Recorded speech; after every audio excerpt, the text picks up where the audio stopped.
Welcome to PDTV.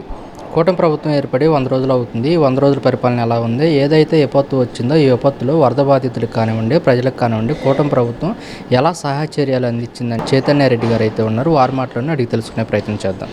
నమస్తే madam. నమస్తే madam, కూటమి ప్రభుత్వం వచ్చి కూడా 100 రోజులు అవుతుంది. ఈ 100 రోజుల్లో ప్రజలకి ఎలా అండగా ఉన్నారు, అలాగే పథకాలు ఎలాంటివి అమలు చేశారనేది. సార్, ఇప్పుడు ముందుగా ఎవరైనా సరే ప్రజల యొక్క తీర్పుని యాక్సెప్ట్ చేయాలి. అలాగే గత 3 నెలలుగా యాక్సెప్ట్ చేస్తూనే వచ్చాము. అయితే ఇప్పుడు ప్రకృతి వైపరీత్యం జరగడం, వరదలు రావడం, ప్రజలందరూ కూడా అసలు కనీ విని ఎరుగునటువంటి ఇబ్బందులకు గురయ్యారు.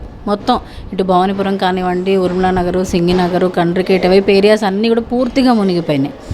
మరి ఇటువంటి దుర్భరమైన పరిస్థితుల్లో ప్రభుత్వం ఏ విధంగా స్పందించాలి అనేది అందరికీ తెలిసిన విషయమే. కానీ ఇక్కడ ఏంటారా పరిస్థితి అని అంటే పూర్తిగా ప్రభుత్వ వైఫల్యం.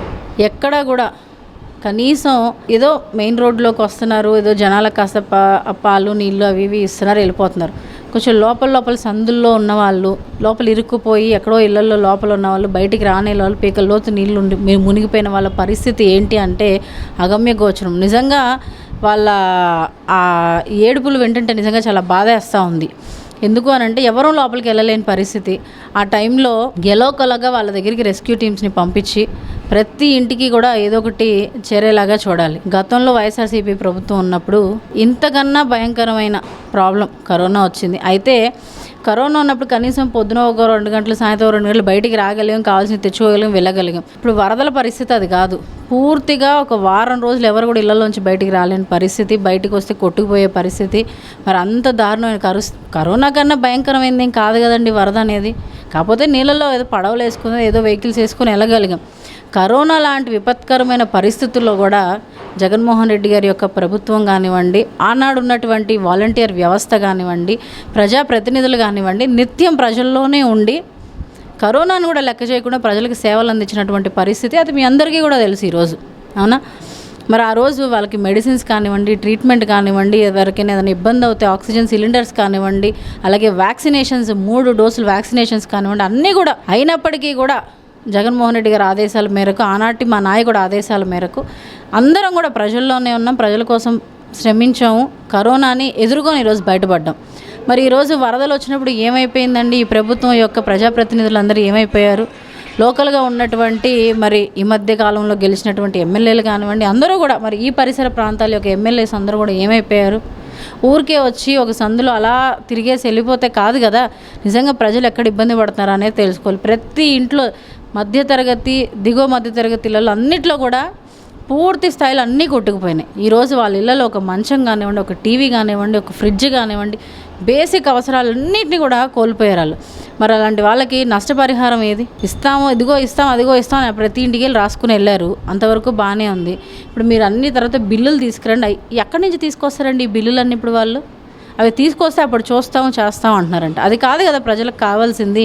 ముందు వాళ్ళకి బేసిక్ అవసరాలు ఏంటి, వాళ్ళ నష్టపరిహారం ఎలా చేయాలి, ప్రజల ఆ ఇబ్బందుల నుంచి బయటపడడానికి మనం ఇప్పటికి కూడా సింగినగర్, కండ్రికి ఏరియాల వైపు ఇంకా క్లియర్ అవ్వని పరిస్థితి ఉంది.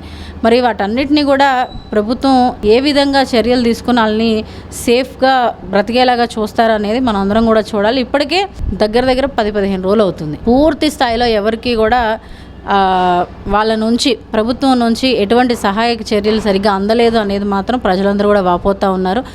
ఈ పరిస్థితుల్లో ప్రతి ఒక్కరికి కూడా గుర్తొస్తున్న వ్యక్తులు వాలంటీర్స్.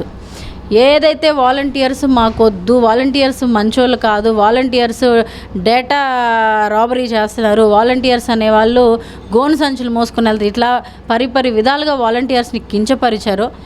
ఈరోజు ఇంతటి కష్టం వచ్చినప్పుడు అదే వాలంటీర్స్ మళ్ళీ ఈ ప్రభుత్వానికి కూడా గుర్తు రావడం, మళ్ళీ వాళ్ళనే పెట్టుకొని ప్రజలకి సహాయక చర్యల్లో పాల్పంచుకోవడానికి వాళ్ళని కూడా పిలవడం అనేది నిజంగా మీరందరూ కూడా ఒకసారి గమనించాలి. ఏదైతే జగన్మోహన్ రెడ్డి గారు పెట్టినటువంటి రేషన్ వాహనాలు, ఎందుకు వీటికి ఇంత ఖర్చు అవసరమా అని చెప్పేసి ఆ రోజు దెప్పి పొడిచి తిట్టి ప్రభుత్వం రాగానే వాటిని మూలన పడేశారు.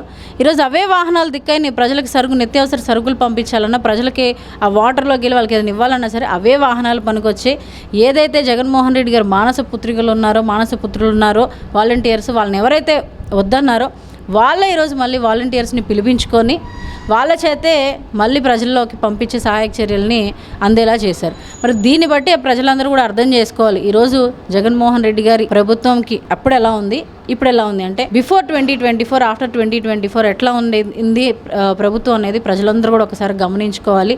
ఈ ప్రభుత్వ వైఫల్యాన్ని మేమంతా కూడా తీవ్రంగా ఖండిస్తూ ఉన్నాము. ఖచ్చితంగా అందరూ గెలిచారు, చాలా సంతోషం. గెలిపోవటంలు అనేవి సహజం. గెలిచినందుకు కనీసం మీరందరూ కూడా దయచేసి ప్రజల యొక్క సమస్యల్ని తెలుసుకోండి, ప్రజల యొక్క కష్టాలని అర్థం చేసుకోండి, ప్రజలకి మంచి చెడులు చూడండి అని చెప్పేసి నేను కోరుకుంటా ఉన్నాను. అట్లాగే మరి పథకాల పరిస్థితికి వస్తే జగన్మోహన్ రెడ్డి గారి ప్రభుత్వం ఉన్నప్పుడు ప్రతి నెల ఒక పథకం, అమ్మఒడి కానివ్వండి, చేయూత కానివ్వండి, ఆసరా కానివ్వండి, ఫీజు రియంబర్స్మెంట్ కానివ్వండి, పెన్షన్లు కానివ్వండి, ప్రతి ఒక్కటి కూడా మహిళల కోసం, అలాగే చిన్నపిల్లల కోసం, వృద్ధుల కోసం, కాలేజీకి వెళ్ళే పిల్లల కోసం, వ్యాపారాలు చేసుకునేటువంటి మగవారికి, ప్రతి ఒక్కరి గురించి ఆలోచించి జగన్మోహన్ రెడ్డి గారు రకరకాల పథకాలు పెడితే ఈరోజు ఏవండి ఆ పథకాలన్నీ? ఒక్క పెన్షన్ ఇవ్వడానికి నానా తంటాలు పడుతున్నటువంటి ప్రభుత్వం ఇప్పుడు. అదే జగన్మోహన్ రెడ్డి గారు అయితే ఈ నెల పెన్షన్ ఇచ్చారా, నెక్స్ట్ నెల మళ్ళీ పొద్దున్నే 1వ తారీఖు పెన్షన్ ఇవ్వాలి, అదే నెలలో మళ్ళీ ఒక నెల చేయూత ఇవ్వాలి, మరొక నెలలో ఆసరా ఇవ్వాలి, మరొక నెలలో అమ్మఒడి వేయాలి.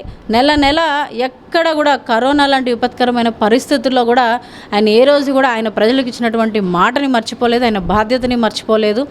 5 ఏళ్ల పాటు పూర్తి స్థాయిలో ప్రజలకు పథకాలు అందించినటువంటి ఏకైక నాయకుడు జగన్మోహన్ రెడ్డి గారు. ఈరోజు మరి 3 నెలలు 100 రోజులు అవుతుంది ఆల్మోస్ట్ పరిపాలన వాళ్ళు చేయబట్టి. మరి ఈ 100 రోజుల్లో ఏ పథకాలు వెళ్ళే ప్రభుత్వం నుంచి ప్రజలకి?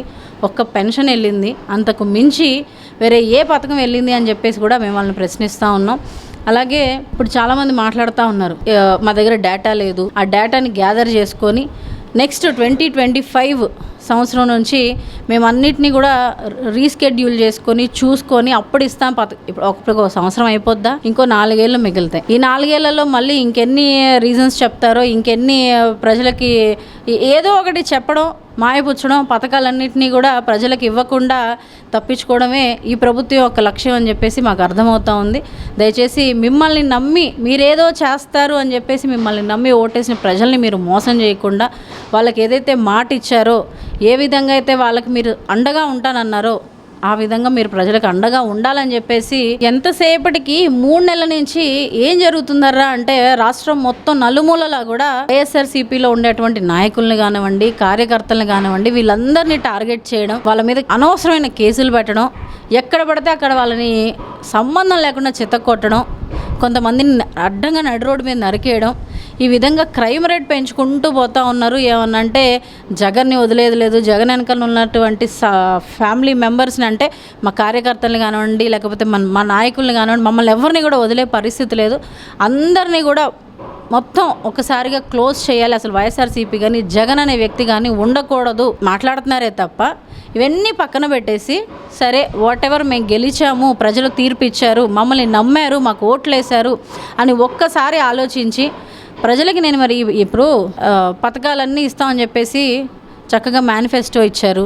మరి ఆ పథకాలన్నీ రిలీజ్ చేయొచ్చుగా, ప్రజలకు మరి ఏవేవైతే అవసరాలు ఉన్నాయో అవన్నీ తీర్చొచ్చుగా. ఈరోజు అమ్మఒడి అని చెప్పేసి పిల్లలందరూ చక్కగా స్కూల్కి వెళ్ళి చదువుకున్నటువంటి పరిస్థితి. ఇప్పటిదాకా పిల్లలకు అమ్మఒడి లేదు, స్కూళ్ళల్లో ఫీజులు కడతారో లేదో తెలియదు, తల్లిదండ్రులు కట్టగలిగే స్తోమత లేని వాళ్ళు కూడా ఈరోజు పిల్లలు చదువుకుంటూ ఉన్నారు. మళ్ళీ వాళ్ళు వచ్చి కొత్తగా ఫీజులు కట్టుకోవాలంటే ఎక్కడి నుంచి కట్టుకుంటారు? జగనన్న ధైర్యం ఇచ్చి 5 ఏళ్ళు స్కూల్కి పంపించేశారు. మరి ఇప్పుడు మళ్ళీ కొత్తగా 6వ సంవత్సరం ఆ పిల్లలకు ధైర్యం ఎవరు ఇవ్వాలి? మీరు ఇస్తానన్నారుగా. జగన్మోహన్ రెడ్డి గారు ఒకరికి ఇస్తే ఈ ప్రభుత్వం ఇంట్లో ఎంతమంది ఉంటే అంతమందికి 15,000 ఇస్తానన్నప్పుడు మరి ఇవ్వాలిగా.